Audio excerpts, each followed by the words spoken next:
Welcome back to the Ancestral Findings podcast.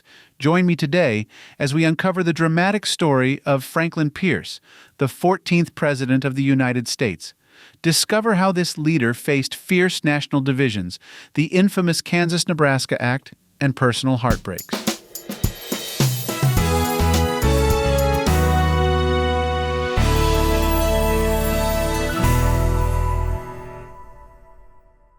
Franklin Pierce was born in Hillsborough, New Hampshire, on November 23, 1804.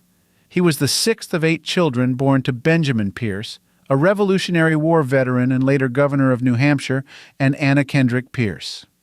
Growing up in a politically active family, Pierce was exposed to public service and political discourse from an early age.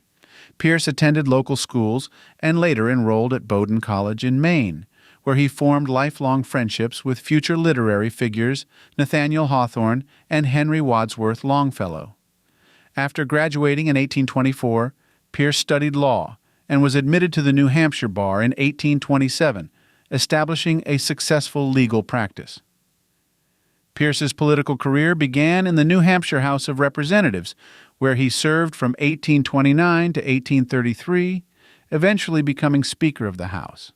His leadership skills and political acumen quickly gained recognition, and he was elected to the U.S. House of Representatives in 1833.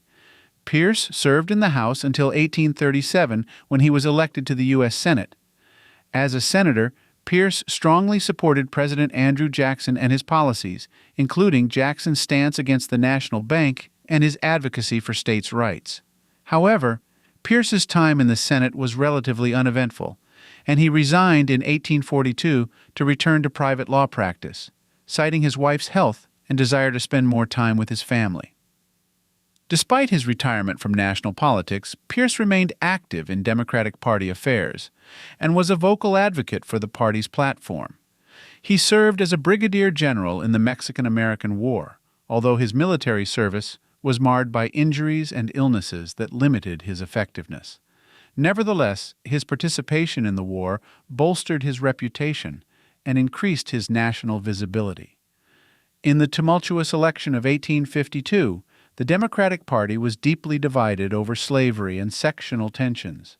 After 49 ballots at the Democratic National Convention, Pierce emerged as a compromise candidate, largely due to his moderate views and his ability to unite the party's factions. He won the election against Whig candidate Winfield Scott, becoming the 14th President of the United States. Pierce's presidency was dominated by the contentious issue of slavery and the growing sectional divide between the North and South. One of his administration's most significant and controversial acts was the signing of the Kansas-Nebraska Act in 1854. The act, championed by Senator Stephen A. Douglas, effectively repealed the Missouri Compromise by allowing the residents of Kansas and Nebraska to decide the issue of slavery through popular sovereignty. The Kansas-Nebraska Act led to violent clashes between pro-slavery and anti-slavery settlers in Kansas, a period known as Bleeding Kansas. Pierce's enforcement of the act and his support for pro-slavery factions in Kansas alienated many Northerners and intensified sectional tensions. The act's passage also contributed to the collapse of the Whig Party and the rise of the Republican Party, which opposed the expansion of slavery. Pierce's foreign policy was characterized by his expansionist ambitions and efforts to increase American influence abroad.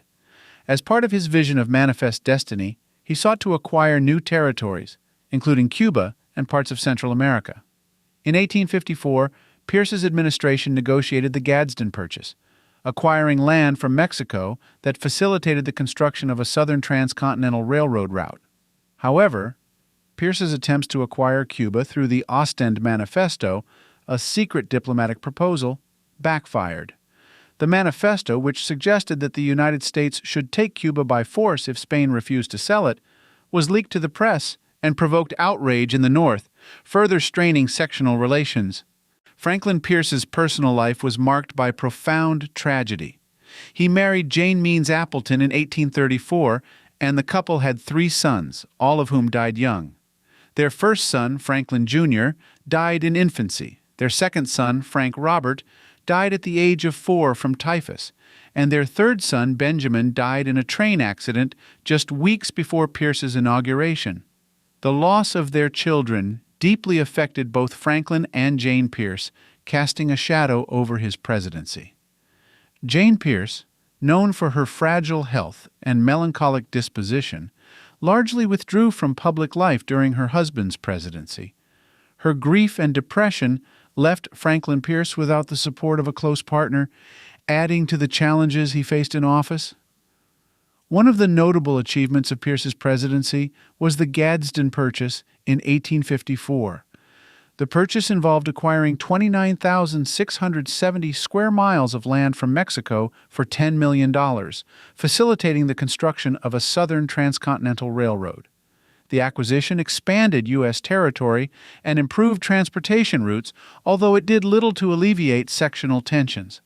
The Kansas-Nebraska Act, signed by Pierce, led to violent conflicts in Kansas as pro-slavery and anti-slavery settlers clashed over the territory's future.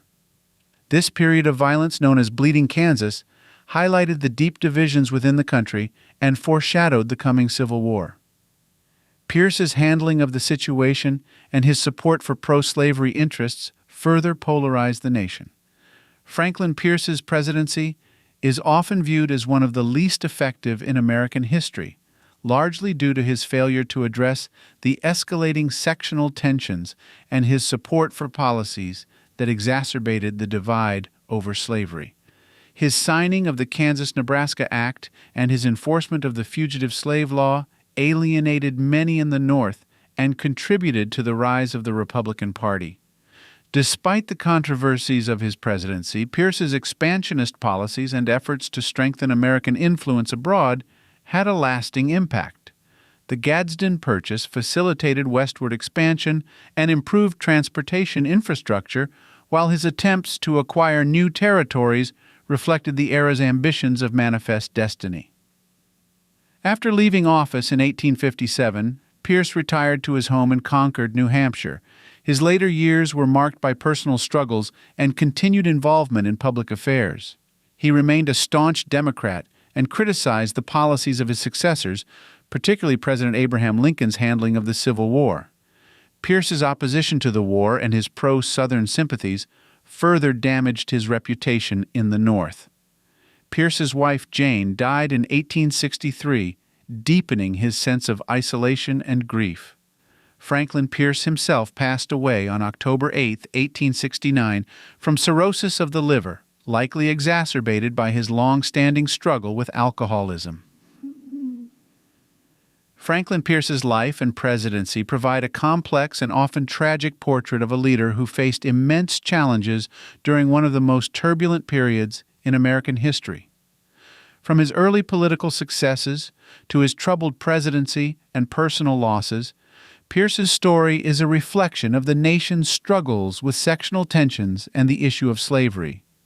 While his presidency is often criticized for its failures and controversies, Pierce's efforts to navigate the political landscape of his time and his expansionist vision had a lasting impact on the United States.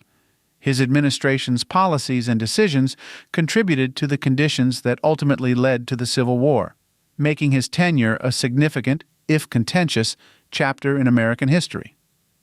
Franklin Pierce's story is an essential part of understanding the complexities and challenges of pre-Civil War America, highlighting the nation's divisions, ambitions, and the enduring quest for unity. Let's learn more about Franklin Pierce from these recommended books. Franklin Pierce, The American President Series, The 14th President, 1853 to 1857 by Michael F. Holt. This biography, part of the American President Series, offers a concise and insightful look at Franklin Pierce's life and presidency. Michael F. Holt provides a balanced perspective on Pierce's achievements and failures.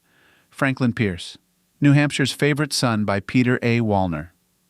Peter A. Wallner's detailed biography explores Pierce's early life, political career, and presidency, with a particular focus on his New Hampshire roots. The book provides an in-depth look at the factors that shaped Pierce's character and leadership style. Franklin Pierce by Roy Franklin Nichols. This classic biography by Roy Franklin Nichols offers a comprehensive account of Pierce's life and presidency.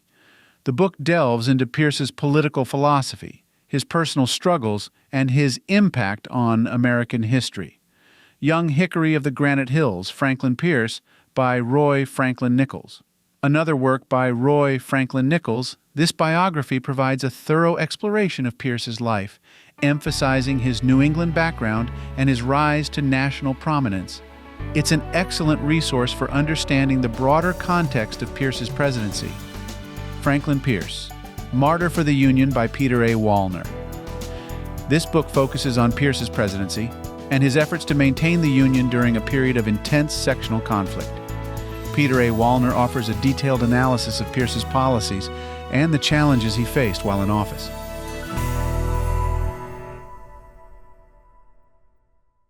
Thanks for listening to the Ancestral Findings podcast. Be sure to visit ancestralfindings.com to download a free genealogy ebook and sign up for the weekly historical postcard giveaway. I hope you have a wonderful day, and as always, happy searching.